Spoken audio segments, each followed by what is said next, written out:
Seetharama. Hello hi மைடியஸ் Bombay வாழ் தமிழ் பொண்ணு சேனலுக்கு உங்க எல்லாரையுமே அன்போடு அழைக்கிறது அஸ்வின்யா சீதாராமன் என்கிற Tejashree only for calling name தாங்க. அப்பா அம்மா கொடுத்த அற்புதமான பெயர் அஸ்வின்யா சீதாராமன். நம்மளுடைய சேனலுக்கு உங்க எல்லாரையுமே ரொம்ப சந்தோஷமா இன்னைக்கு வர வைக்கிறேன். நீங்கள் அனைவருமே கடவுளுடைய ஆசீர்வாதத்தினால அனைத்து விதமான வளங்களும் நலங்களும் பெற்று மிகப்பெரிய ஒரு வாழ்க்கையின் அந்தஸ்தை அடைய வேண்டும் என்று எல்லாம் வல்ல இறைவனை வேண்டி விரும்பி நம்மளுடைய வீடியோ கானலுக்குள்ள நம்ம உள்ள போவோம். நம்ம சேனல்ல பாத்தீங்கன்னா மல்டிபிள் ஆங்கிள் நிறைய விஷயங்கள் கொடுத்துட்டு வரோங்க. ஸோ நிறைய ஆத்தர்ஸ் பத்தி கொடுத்துட்டு வரோம், தத்துவங்கள், அவர்களை அந்த தத்துவத்தை சொன்ன ஆத்தருடைய ஹிஸ்டரி இப்படின்னு ஒரு ஷார்ட் அண்ட் ஸ்வீட் அழகா ஒரு வீடியோஸ் எல்லாம் கொடுத்துட்டு வரோம். Cooking videos and shorts videos, dance சம்பந்தப்பட்டது கொடுத்துட்டு வரோம். அந்த வீடியோஸ்ல ஏதாச்சும் ஒரு வீடியோஸ் ஆச்சும் கண்டிப்பா நீங்க மனம் சோர்ந்து உட்கார்ந்துருக்கீங்க அப்படின்னா கட்டாயம் ஒரு திருப்புமுனையாக ஏதேனும் ஒரு இடத்தில் உங்களுக்கு இருக்கும் என்று ஆழமாக நம்புகிறேன். ஸோ இன்னைக்கு என்ன வீடியோ அப்படின்னு கேட்டீங்கன்னா, நம்ம பார்த்தீங்கன்னா நம்மளோட சேனல்ல கிட்டத்தட்ட ஒரு என்னுடைய ஆட்டோ பயோகிராஃபி அப்படின்னு சொல்லிட்டு ஆல்ரெடி 2 பார்ட் பேசி உங்கள்கிட்ட நான் ஆல்ரெடி தகவல் பரிமாற்றம் பண்ணியிருக்கேன். ஸோ அதோட தொடர்ச்சியாக தான் இந்த வீடியோ இருக்க போகுது. என்ன அப்படின்னு கேட்டிங்கன்னா, நான் வந்து ஆல்ரெடி என்னுடைய வேலை பணி நிமித்தம் இதெல்லாம் செகண்ட் பார்ட்டில் சொல்லியிருக்கேன். வேணும்னா உங்களுக்கு நான் இந்த வீடியோலையுமே அந்த ஃபர்ஸ்ட் பார்ட் 2 செகண்ட் பார்ட் ரெண்டுத்தையுமே நான் வந்து டிஸ்கிரிப்ஷனாக ஆட் பண்ணுறேன். செக் பண்ணி பாருங்கள், கோத்ரூ பண்ணி பாருங்கள். தென் இந்த வீடியோ அதோட தொடர்ச்சியாக வர்றதுனால இப்போ நான் துபாய் போயிட்டு எப்படி அகைன் இந்தியா வந்தேன், வேலை நிமித்தமாக போயிட்டு துபாயில் என்னென்னலாம் நான் பார்த்தேன். அகைன் இந்தியா வரும்போது என்னோட மனநிலை எப்படி இருந்தது, அகைன் திரும்பி இன்னொரு ஃபாரின் கண்ட்ரி போகலாமா வேண்டாவா, இந்த மாதிரி பல்வேறு தரப்பட்ட குழப்பங்களை நான் எப்படி ஹேண்டில் பண்ணேன், இப்போ அட் ப்ரெசென்ட்டா நான் எவ்வளோ அளவுக்கான லெசன்ஸை வந்து கடந்த நாட்கள்ல வந்து லேர்ன் பண்ணிட்டு வந்து இவங்க முன்னாடி நிற்கிறேன். இந்த விஷயத்த வந்து ஷார்ட் அண்ட் ஸ்வீட்டா நம்ம இந்த வீடியோல பார்த்துடலாம். இது வந்து ஒரு ஆட்டோ பயோகிராஃபி, அதாவது என்னை பற்றிய விஷயங்கள், நான் கடந்து வந்த பாதைகளை நானே உங்ககிட்ட அழகா சொல்லலாம் அப்படின்னு ஒரு சின்ன ஐடியா. என்னன்னா ஃப்ரெண்ட்ஸ், இங்க இருந்து போயிட்டேன். எனக்கு சீரியல்ல வந்து அப்பா சீரியலை போயிட்டு நம்ம வேற லெவலில் அடுத்த ஒரு 6 மாசம் 1 வருஷத்துல பெருசா வளர போறோம் அப்படின்னு நினைச்சிட்டு ஒரு பக்கம் இருக்கிற கனவு மிதக்குது மைண்ட்ல. 2வது சேல்ஸ் எக்ஸிக்யூட்டிவ், இந்த வேலையை விட்டுட்டோம்னா உண்மையாவே சீரியல்ல சம்பளம் வருமா, உண்மையாவே நமக்கு கால் ஷீட் வந்து ரெகுலரா இருக்குமா, உண்மையாவே நம்மளோட மந்த்லி கமிட்மெண்ட் எக்ஸ்பென்சிவ்ஸ் இதை வச்சு இதை பண்ண முடியுமா, இல்லை நம்மளுக்கு அடி வாங்குமா, ஃபினான்ஷியலி நம்மளால ஸ்ட்ரகிள் பண்ண ஃபினான்ஷியலி நம்மளால ஸ்டேபிளா இருக்க முடியாம ஸ்ட்ரகிள் ஆகுமா, இப்படின்னு பல குழப்பங்கள். இதுக்கு நடுவில் ஃபாரின் ஆப்பர்ச்சுனிட்டியும் கூட சேர்ந்து கிடைச்சதுன்னா என்ன பண்ணுவோம்?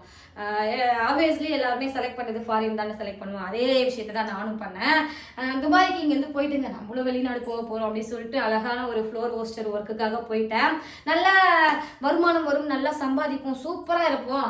அகெயின் ரிட்டர்ன் கம்பேக் வரும்போது பெரிய வீடெல்லாம் வாங்குற நிலைமையில ஃபினான்ஷியலி பேக் போன ஒரு சப்போர்ட்டோட நம்ம வந்து நம்மளுடைய இந்திய தாய் மண்ணை வந்து கால் மிதிப்போம் அப்படின்னு நினச்சிக்கிட்டு இங்கே இந்த துபாய் போயாச்சு.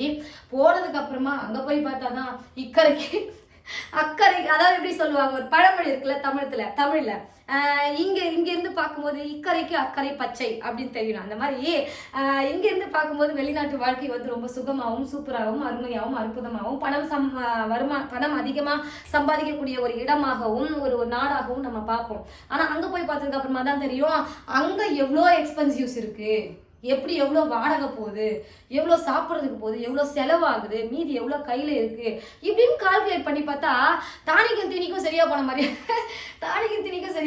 ஆகிடும். இதுவும் வந்து கிராமப்புறங்களில் பேசுவாங்க என்னுடைய அம்மா அப்பாலாம், அதனால அதே ஸ்லாங் உங்ககிட்ட நான் அழகாக கொண்டு வரேன், வேற ஒன்றும் இல்லை. இப்படி இருக்க காலகட்டங்கள் அங்கே போனேன், வேலைலாம் செஞ்சேன், வருமானம்லாம் நல்லா தான் வந்துச்சு. ஆனாலும் எனக்கு நம்மளுடைய தாய் மண்ணில் இருக்கக்கூடிய இந்த ரம்யமான உணர்வு அங்கே கிடைக்கலைங்க எனக்கு. துபாயில், நான் சொல்றது துபாய். நான் இது பார்த்தீங்கன்னா துபாயில் தேராலையும் இருந்திருக்கேன், துபாயிலையும் இன்னொரு கண்ட்ரியில் ஹெஜ்மான்லையும் இருந்திருக்கேன். ஸோ 2 இடத்துலையும், அதாவது இன்னொரு ஸ்டேட்டில் ஹெஜ்மான்லையும் இருந்திருக்கேன், 2 இடத்துலையுமே இருந்திருக்கேன். ஷார்ஜா ஏர்போர்ட் கூட போயிருக்கேன். ஸோ நிறைய ரொம்ப அதிகமாக சுற்றுற மாதிரியான இடங்கள்லாம் நான் போயிட்டு பார்க்கலங்க. வேலை முடிந்தால் வீடு, இந்த மாதிரியான ஒரு சினாரியோஸில் தான் நான் அங்கே ட்ராவல் பண்ணிட்டு இருந்தேன். ஆனால் அங்கே சம்பாதியம் வரதுக்கு ஏற்ற மாதிரி செலவு ஆகும், அந்த மாதிரியான சூழ்நிலை. அகெயின் வரும்போது பெருசாலாம் நான் ஒன்றும் சம்பாதிச்சு ஆகலாம். நான் இங்கே ஈவன் சென்னையில் வந்துட்டு சேல்ஸ் அண்ட் மார்க்கெட்டிங்கில் வந்து மாதமே 74,000 90,000 சம்பாதிச்சேன். அந்த அளவுக்கு கூட எனக்கு அங்கே நான் சம்பாதிச்ச காசு என் கையில் நிற்கலை. எல்லாமே வந்து வரதுக்கும் போறதுக்குமாவே இருந்தது. ஏன்னா ஒரு 10க்கு 10 ரூமுடைய ரெண்ட் அங்க எவ்வளோன்னா 30,000 ரூபாய் 35,000 ரூபாய். அப்புறம் நம்ம சாப்பிடணும், அப்புறம் நம்மளோட டிரான்ஸ்போர்ட், அப்ப மீதி என்ன கையில இருக்கும்? எதுவுமே இருக்காது இல்லையா? அந்த மாதிரியான காலகட்டங்கள் இருந்துச்சு. எல்லாத்தையும் தாண்டி இன்னொரு விஷயம் அங்க பெரிய ஒரு சீன் நடந்தது. என்னன்னா, நிறைய நபர்கள் என்ன நினைச்சிடுறாங்க, பெண்கள்னாவே வந்து வீட்டை விட்டு வெளியே வந்துட்டா எல்லாத்துக்குமே தயார் அப்படின்ற மாதிரி நம்ம கிட்ட சில நல்ல குணங்கள் இல்லாத எண்ணலைகள் இல்லாத நபர்கள் என்ன பண்றாங்க, அந்த மாதிரி நம்மள வந்து கொஞ்சம் அப்ரோச் பண்ணுவோமேன்றத ட்ரைலாம் பண்றாங்க. இது எல்லாரோட வாழ்க்கையிலும் நடந்திருக்கும். சேம் அதே மாதிரியான சூழ்நிலைகள் எனக்கும் வந்து நானும் கடந்து வர மாதிரியான ஒரு சூழ்நிலையில நான் இருந்தேன், தள்ளப்பட்டேன். அப்ப என்ன பண்ணேன்னா, இவங்க நினைச்சிட்டாங்க இந்த பொண்ணு எதுவுமே பண்ணாது, ரொம்ப சைலண்டா இருக்கு, எதுக்கேத்தாலும் ஈன்னு சிரிக்குது, அப்போ இதுகிட்ட பயங்கரமா நம்ம என்ன பண்ணலாம், நம்ம வந்து எதனா கொஞ்சம் பேசி பார்க்கலாம், ட்ரை பண்ணி பார்க்கலாம் எப்படின்னு நினைச்சாங்கன்னு நினைக்கிறேன். I think so. அவங்க என்ன திங்க் பண்றாங்க திங்க் பண்ணலன்றது எனக்கு தெரியல. ஆனா அவங்க என்ன திங்க் பண்ண வராங்க அப்படின்றத நான் என்ன பண்ணிட்டேன், நானே தெரிஞ்சுக்கிட்டேன், கெஸ் பண்ணிட்டேன், எனக்கு ஜட்ஜ்மெண்ட் ஆகிடுச்சு. ஸோ ஆப்போனன்ட் என்ன நம்மளை ஜட்ஜ் பண்ணுறாங்கன்னு எல்லாருக்குமே வந்து உணரக்கூடிய ஒரு உணர்வு வந்து இருக்கும். அது நான் மட்டும் இல்லை, பொதுவாக எல்லாருக்குமே இந்த உணர்வு வரும் இல்லையா? ஸோ அந்த மாதிரி என்ன ஆயிடுச்சுன்னா, என்னோட மைண்ட் செட்டுக்கு ஜட்ஜ்மெண்ட் ஆகிடுச்சு. ஆப்போனன்ட் நம்மளை இதுக்கப்புறம் எது மாதிரியான ஒரு இடத்துல வந்து நிறுத்தலாம் அப்படின்னு ட்ரை பண்ணுறாங்க, அவங்க என்ன வந்து ஜட்ஜ்மெண்ட் பண்ணுறாங்கன்றது என்ன ஆயிடுச்சு, என் மனசுக்கு வந்து விளங்க ஆரம்பிச்சிடுச்சு. ஸோ என்னால் என்ன பண்ண முடியாது, நானே முன் வந்து இதை வந்து இப்படித்தானோ ஒரு வேளை நம்மளை யோசிக்கிறாங்கன்றதை வாய் திறந்து கேட்கவும் முடியாது. காரணம், நான் நாடு விட்டு நாடு போய் இருக்கேன். ஸோ சொந்த பந்தம், ரத்த பாசங்கள், இல்லை ஃப்ரெண்ட்ஸு, பார்த்தவங்க பழகினவங்க யாருமே கிடையாது. தனியாக நம்ம வந்து இங்கே ஃபாரின்ல சர்வே ஆகிறோம். இந்த இடத்துல நம்ம பேசக்கூடிய ஒவ்வொரு வார்த்தைகளும், நம்ம வைக்கக்கூடிய ஒவ்வொரு ஆடியோ ஸ்டெப்ஸுமே எப்படி இருக்கணும்னா சேஃபர் ஜோன்ல இருக்கணும் அப்படின்றத வந்து நான் ரொம்ப பயங்கரமாக வந்து என்ன பண்ணிட்டேன்னா, ரொம்ப கேர்ஃபுல்லாக ஹேண்டில் பண்ண ஆரம்பித்தேன் ஒவ்வொரு சுச்சுவேஷன்ஸையும். ஸோ நான் என்ன சொல்கிறேன்னா ஃப்ரெண்ட்ஸ், ஒரு ஹியூமன்னாவே, அதுவும் பெண் அப்படின்னாவே, அவளை பார்த்த உடனே அவளோட ட்ரெஸ்ஸிங்ஸு, அவளுடைய வெளித்தோற்றம், அவளுடைய நடவடிக்கை, அவளுடைய பேச்சு, இதை வச்சுட்டு அவளோட சிரிப்பு, இதை வச்சுட்டு என்ன பண்ணுறாங்கன்னா, நிறைய நிறைய நிறைய நிறைய மனிதர்கள் இன்னைக்கு உடனே டக்குன்னு அண்டர் எஸ்டிமேட் பண்ணிடுறாங்க. ஓகே, இது வந்து நம்ம இப்படி ட்ரை பண்ணலாம், அப்படி ட்ரை பண்ணலாம், இப்படி பேசலாம், அப்படி பேசலான்னு. ஸோ இந்த எண்ண அலைகள் வந்து தயவு செஞ்சு வந்து என்னைக்கு வந்து மக்கள் மத்தியிலிருந்து மாறுதோ அன்னைக்கு தான் நாடும் வீடும் விளங்கும் அப்படின்றது என்னுடைய தனிப்பட்ட கருத்து. எனக்கு அந்த சூழ்நிலையை கடந்து வரும்போது கொஞ்சம் வந்து மனிதர்கள் மீதான ஒரு நம்பிக்கை பார்த்தீங்கன்னா ரொம்ப ஒரு மாதிரி வெறுக்கத்தக்க மாதிரியான ஒரு சூழ்நிலையில் தான் நான் இருந்தேன். ஆனால் நான் வந்து ஒரு விஷயத்தில் ஸ்ட்ராங்காக இருந்தேன். என் திறமைக்கும், என் படிப்புக்கும், என் அறிவுக்கும் கிடைக்காத வருமானம் வேறு ஏதோ சில விஷயங்கள் எதிர்பார்த்து ஒரு சிலர் நமக்காக தரக்கூடிய அந்த சப்போர்ட்டாக இருக்கட்டும், வருமானமாக இருக்கட்டும், வேலையாக இருக்கட்டும், வசதி வாய்ப்புகளாக இருக்கட்டும், சலுகைகளாக இருக்கட்டும், வேலையில் கூட கிடைக்கக்கூடிய சலுகைகளாக இருக்கட்டும், இதெல்லாம் நமக்கு தேவையே கிடையாது அப்படின்றதுல நான் ரொம்ப ஸ்ட்ராங்காக இருந்தேன். என் திறமை, என் அறிவு, என் படிப்பு, இதுக்கு வந்து எனக்கு ஒரு 5 ரூபாய் வருமானம் வந்தால் கூட அது போதும் அப்படின்ற ஒரு மனநிலைமையில நான் இருந்தேன். அப்போ அப்படி இருக்கிற ஒரு பிள்ளை என்ன பண்ணணும்னா, அதுக்கப்புறமா நம்ம சும்மா நைன் டிஸ்டர்பன்ஸோ டார்ச்சரோ இல்லை எதனா சும்மா பேச்சு போட்டு பார்க்கலாம், பழகி பார்க்கலாம், இந்த மாதிரி எல்லாம் பண்ணக்கூடாது. இதுதானே காமன் சென்ஸ், இதுதானே சபை நாகரிகம், இதுதானே ஒரு சக மனிதர்கள் கொடுக்கக்கூடிய ஒரு மரியாதை. இந்த மரியாதை கூட தெரியாத சில கேவலமான எண்ண அலைகள் படைத்த மனிதர்களை நான் வந்து அந்த நாட்டில் வந்து பார்த்துருக்கேன், கடந்திருக்கேன். அவங்களும் நானும் ஒன்றா ஒரே இடத்துல ஒர்க் பண்ண வேண்டிய, ஒரே இடத்துல மூஞ்சி பார்த்துக்கக்கூடிய ஒரு சூழ்நிலையில நடந்தும் கூட இருக்கு. அப்படி இருந்தும் நான் வந்து ரொம்ப ஸ்ட்ராங்கா என் படிப்பு, என் திறமை, என் அறிவு, இது 3த்துக்கும் எனக்கு கிடைக்காத வருமானம் கோடி ரூபாவா இருந்தாலும் எனக்கு தேவை கிடையாது. இந்த 3 விஷயத்தின் அடிப்படையில் எனக்கு என்ன வருமானம் வருது, அந்த வருமானம் தட்ஸ் எனஃப் ஃபார் மீ அப்படின்ற மாதிரியான அந்த மன நிலைமையில நான் ஸ்ட்ராங்கா இருந்தேன். ஸ்ட்ராங்கா இருக்கிற பொண்ணு ஒரு முறை கொட்டனா குனிவேன், 2 முறை கொட்டினா குனிவேன், 3 முறை கொட்டினா குனிவேன். அதுக்கு மேலேயும் ஒருத்தவங்க வந்து நம்மளை வந்து ஏதாச்சும் சும்மா பேசுதான்னு பார்க்கலாமா, ஐயோ ஓகே சிரிக்குது. அப்போ வந்து மேபி இந்த பிள்ளை வந்து நாடு விட்டு நாடு வந்திருக்கு, என்ன பண்ணா யாருக்கு என்ன தெரிய போகுது, எப்படி பேசினா யார் என்ன நம்ம கிட்ட வந்து பெருசா சண்டை போட்டுற போறாங்க, ஏய் நீ என் தங்கச்சி கிட்ட ஏன்டா பேசுன அப்படின்னு யாராவது வந்து பேசுற போறாங்களான்னு. இந்த பிள்ளைக்கு என்ன பாடி கார்டு எதனா கூடவே வச்சுக்கிட்டு இருக்கா இல்லை, அப்படிலாம் எதுவுமே இல்லை. அப்ப நம்ம எப்படியோனா பேசுவோமே அப்படின்னு தான் இந்த உலகம் இருக்கு. அப்போ அந்த மாதிரியான மனிதர்களை இப்போ நினைச்சாலும் அப்படியே ஒரு மாதிரி எனக்கு அருவருப்பா இருக்கு அந்த மாதிரியான மனிதர்களை.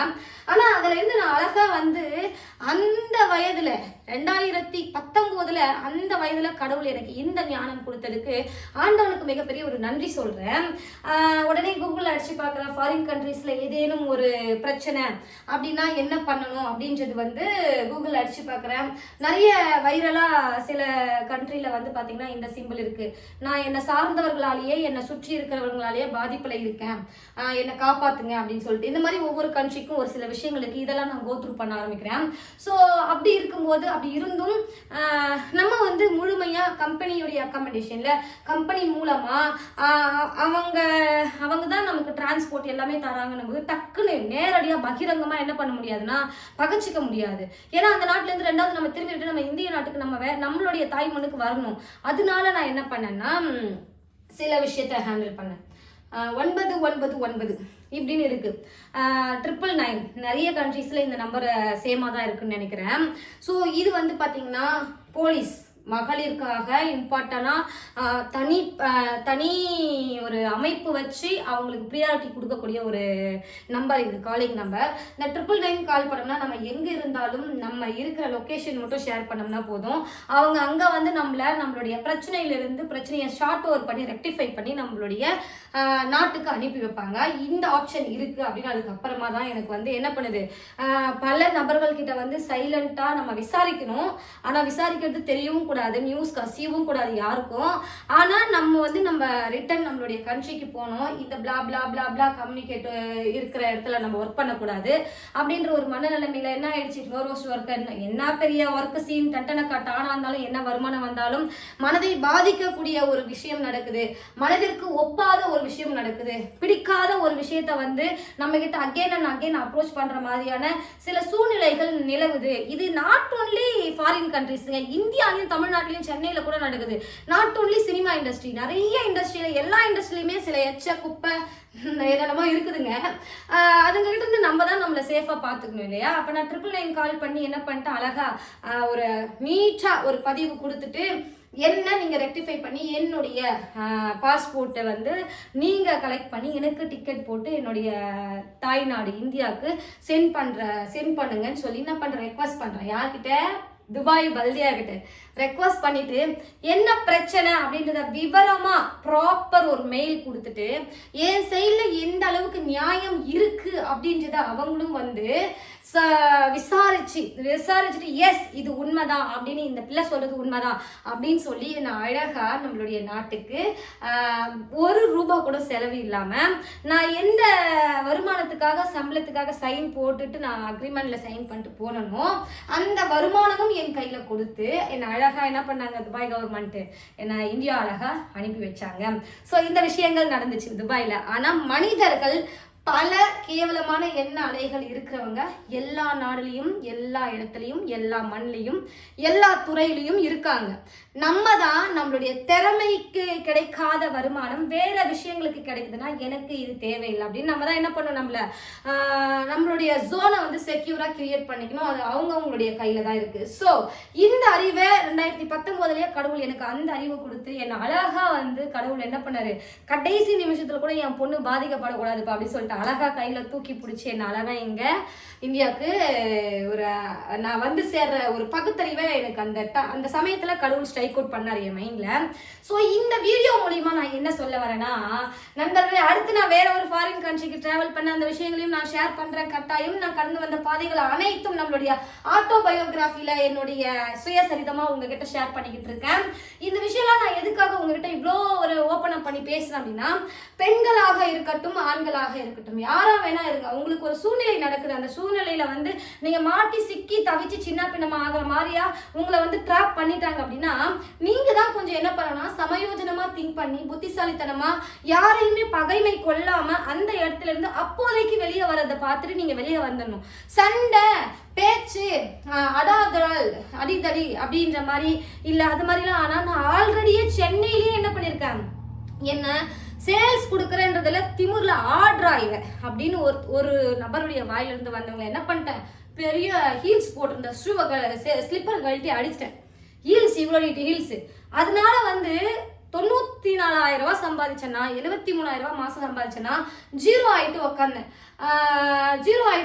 அகைன் போயிட்டு ஒரு சேல்ஸ் எக்ஸிக்யூட்டிவ் 14,000 ரூபாய் சம்பளத்துக்கு வேலை செய்யற மாதிரியான ஒரு சூழ்நிலைக்கு தள்ளப்பட்டேன். இது எல்லாத்துக்குமே காரணம் என்னன்னா, பெண்மையை காப்பாற்றி கொள்ள வேண்டும் அப்படின்ற ஒரே காரணத்துக்காக நம்ம கிட்ட வந்து உள்ள நெருங்கி சில எல்லை கடந்து பேசுறவங்க வார்த்தைகளை தாங்கிக்க முடியாம நம்ம படுற கோவம் என்ன பண்ணுதுன்னா, நம்மளோட கெரியரை அழிச்சு கீழே கொண்டு வந்து சர்ன்னு விட்டுருது. இது எனக்கு நடந்திருக்கு. நம்ம சென்னையிலேயே நடந்திருக்கு. சென்னையிலேயே நான் எம்எல்எம் மார்க்கெட்டிங் கம்பெனில அப்படின்னு சொன்ன ஒரு வார்த்தைக்காக கோவப்பட்டு நான் செருப்பு எடுத்து அடிச்சு என்னோட கரியரை நானே நாசம் பண்ணிக்கிட்டேன். அது அப்புறமா எனக்கு கடவுள் நல்ல மனசு கொடுத்துருக்காருல்ல, அதனால அடுத்த வழி காட்ட தானே செய்வாரு. அடுத்தடுத்த வழி காமிச்சாரு, சம்பாதிச்சேன் ஓரளவுக்கு. ஓகே, என்னுடைய தேவைகளை நானே பண்ணிக்கிட்டு எனக்கு தேவையான சேவிங்ஸையும் நானே பண்ணிக்கிட்டு அப்பா அம்மாவுக்கு பாரம் இல்லாம உங்களுடைய நான் அடிக்கடி சொல்வேன், 17 வயசுக்கு அப்புறம் ஒருத்தவங்க வந்து சாப்பிட்றாங்க அப்பா அம்மா காசுலன்னா அவங்களோட எலும்பையும் ரத்தத்தையும் சேர்த்து சாப்பாடு குழம்பு பிசைஞ்சு சாப்பிட்றதுக்கு சமம்னு. அந்த ஒரு தப்பான விஷயத்த நான் பண்ணல. என்னுடைய 17 வயசுக்கு அப்புறம் நானே சம்பாதிச்சு நானே டிராவல் பண்ணி நானே சாப்பிட்டு நானே இன்னைக்கு வந்து சில விஷயங்கள் சில நாடுகளை எக்ஸ்ப்ளோர் பண்ணியிருக்கேன்.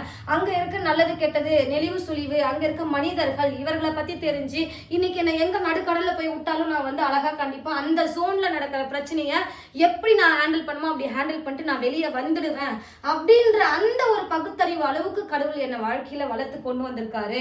சுய ஒழுக்கம் அப்படின்ற ஒரு விஷயத்துல நம்ம மனசாட்சிக்கும் கடவுளுக்கும் கட்டுப்பட்டு நேர்சாட்சியா வாழ்ந்துகிட்டு இருக்கோம். அப்படின்றதுனால இந்த லைஃப் நினைச்சு நான் சந்தோஷம் தாங்க படுறேன். இப்ப ரொம்ப செமையா இருக்கேன், நல்லா இருக்கேன். நீங்களும் அதே மாதிரி உங்களோட வாழ்க்கையில எல்லா விதமான வளங்களும் நலங்களும் பெற்று சந்தோஷமா இருக்கணும்னு சொல்லிட்டு கடவுள்கிட்ட வேண்டிக்கிறேன்.